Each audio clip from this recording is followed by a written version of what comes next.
it's Laura with another Fitness Bite Camp video for you guys. This is the time of year when the holidays are winding down and a lot of people have ended up feeling kind of crappy about the way they're looking and feeling, and they're devising all these hardcore exercise goals for themselves to get back into a healthy routine for the new year, which is great, but a lot of people underestimate the importance of the nutritional aspect of it.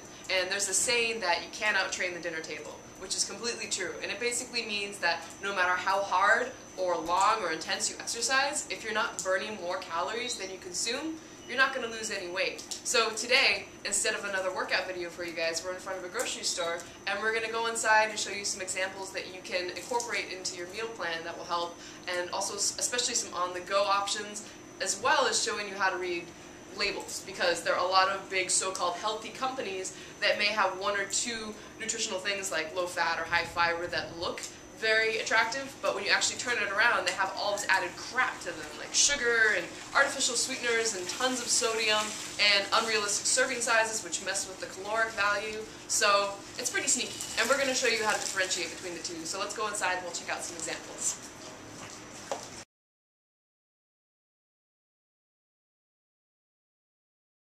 Okay, so you guys have heard probably that when you come in a grocery store, you want to start on the perimeter and work your way in. And that's because a lot of the produce is on the outside here. So one thing, try to bulk up on salads as much as you can, which isn't maybe as good for on the go. So a lot of these grocery stores carry packaged things like carrots, broccoli, sticks, which are a little more expensive, but they're good to just bring with you so you have something when you're hungry. You don't have to go to the vending machine at work. Okay, now a good rule of thumb when you guys are looking for things is that the less ingredients it has, the better. Because the more ingredients, probably before it has additives and a lot of artificial stuff, chemicals. So for example, here is individual packs of guacamole. They're 100 calories each, so that's really good. All they basically have are avocados, jalapenos, onion, a little bit of salt, and garlic. So this is really good. Now here's something, light ranch veggie dip, which sounds pretty good, sounds pretty healthy, but when you see stuff like light or fat-free, you have to wonder what they're compensating for, so you look at the ingredients, and there's a whole crap load of stuff on here. There is soybean oil, there is modified cornstarch, there's a lot of sugar, which is the fourth ingredient, which means there's most of it. It's in the top 4 or 5, that's the most concentrated ingredients. Why would there be sugar in a veggie dip? But this is very unhealthy for you. A lot of sodium, 250 milligrams, 11% of your daily values, so something like this is no good. Something like this, very good.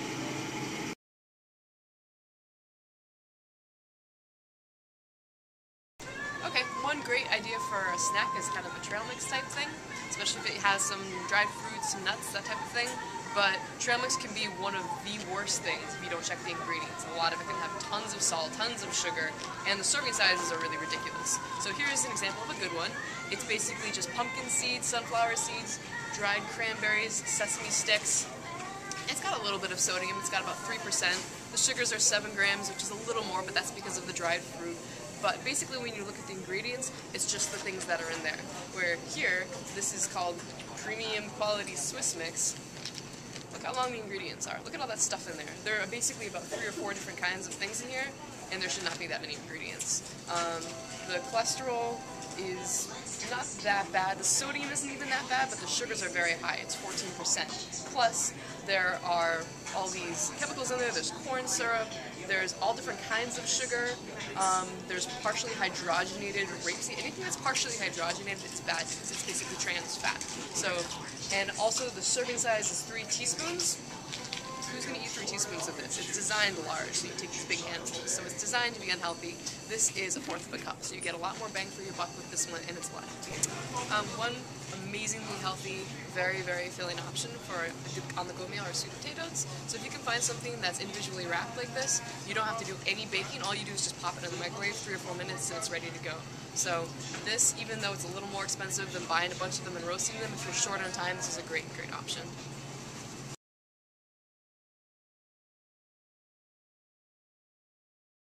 Okay, so this is one that people might not be too happy to hear, but all these very attractively and kind of expensive, so you think they'd be very good for you, type smoothie drinks are actually just a huge boatload of sugar. On here, this amazing mango antioxidant-rich fruit smoothie. Mangoes are good for you.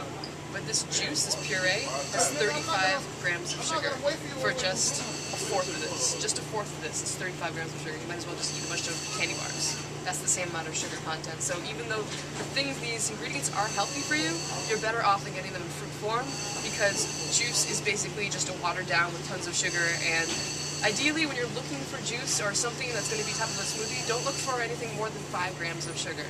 But 35, that's a lot.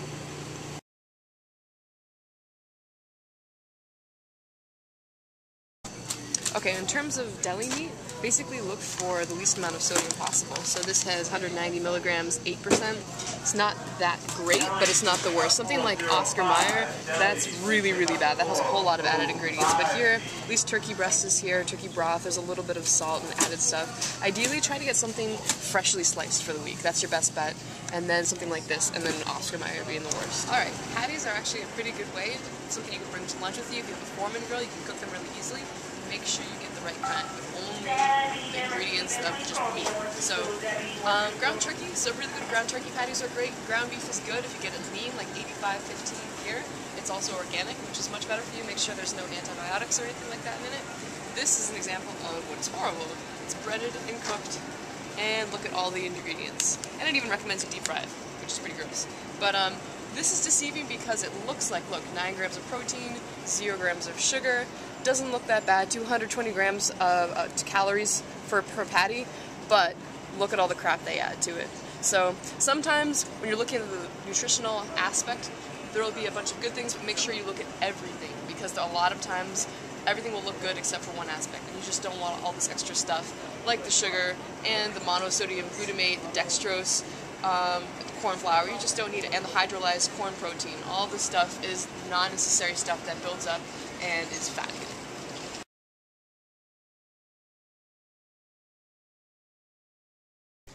One of the healthiest breakfast cereals, say, is oatmeal, but again, this is an area, look how many choices there are, and most of the stuff is pretty crappy. All you want in your oatmeal is oats. That's it. Here, the ingredients are 100% whole grain rolled oats. That's all you need.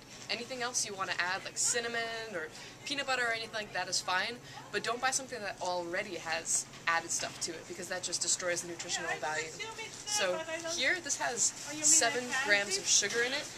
The ingredients: okay, now I see. Thank you. Whole grain oats, maltodextrin, sugar, and salt. Those are the first 4. Sugar and salt should not be in there. So skip something like this, just get it stripped down to the nutrients that you need, and then you can add from there.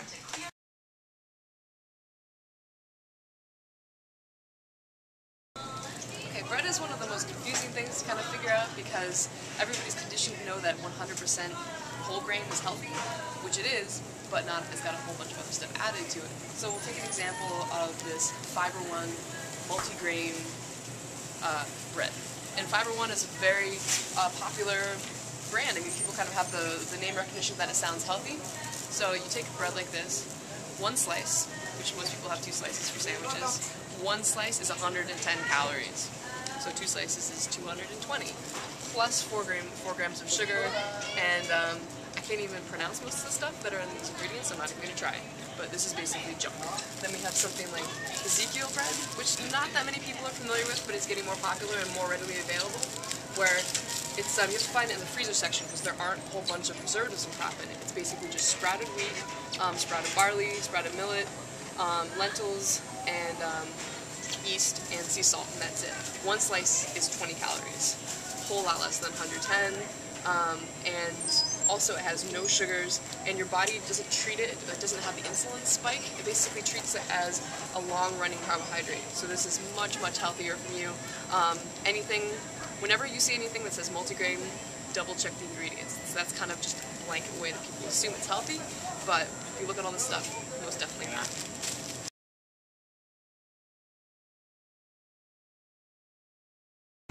Okay, so talking about the juice like we were before, all of this orange juice, very attractively packaged.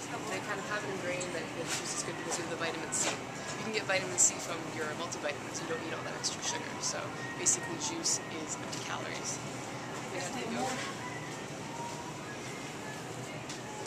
Lots of yogurt yogurts to choose from because this is kind of a more popular yogurt. It's good for you, it's good for your digestive system, so a lot of companies have capitalized on it. But the majority of these have lots and lots of added sugar.